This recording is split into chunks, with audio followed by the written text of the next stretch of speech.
Prince Harry's back in town next month, this time though with a camera crew.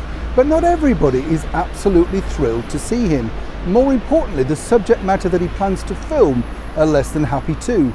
But what's the story? Hi, good morning, Neil Sean here. We're in Kensington today. I hope you're keeping well. Thank you for your company. Thank you for all the kind comments about some of the locations that we take you to in and around and across London. Gotta tell you today, it's absolutely boiling already. We don't know where this weather's come from. Thrilling though, but as ever, we're never quite sure what we're going to be serving up next. If you've been to London or you've been to the United Kingdom, you know exactly what I mean. But of course, I better dash because behind me is one of those famous red phone boxes. Sorry, no longer in use actually, which is rather sad. But of course they remain around the capital because people like to get their pictures taken with them as they're so iconic, as are many things in London around the world. But back as ever to your royal story of the day. Now, as we know, Prince Harry's decided to return home, this time with a Netflix camera in crew. But we're not quite sure exactly why, or are we?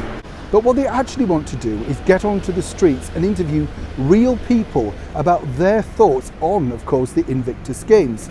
Now, a lot of people are saying, and have said for many years, that this particular idea wasn't a new one. In fact, they had the Warrior Games over in America for many years. And that's true, but in fairness, really, what is original anymore? Everything's just a variation on a theme, so I think it's a little unkind to attack Prince Harry. The good side of it is, of course, is that it does bring focus to all of those people who are so thrilled to take part, who enjoy it, and of course, it gets people together again, thinking positively rather than negatively. But here's where the story is taking something of a darker twist.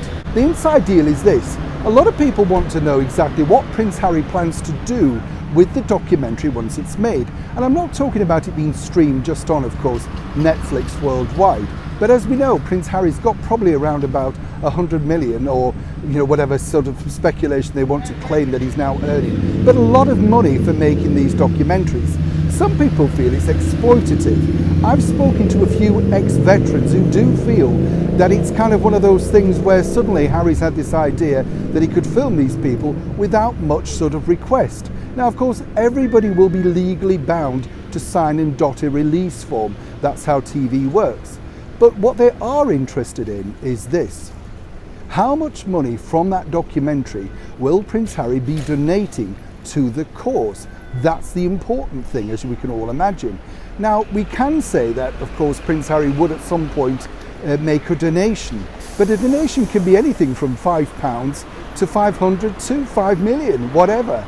I think in order for him to make this a success, and of course to stop those critics ongoing moving forward, they do need to reveal the percentage of the profits that they plan to put back into the Invictus Games, and not, of course, just make a documentary, keep the money, stream it, and put it towards the Archewell Foundation.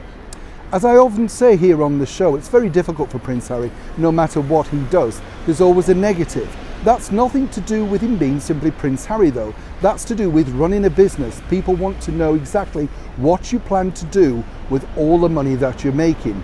And I think this is going to be a hard lesson for Prince Harry and, of course, the former actress Meghan Markle moving forward.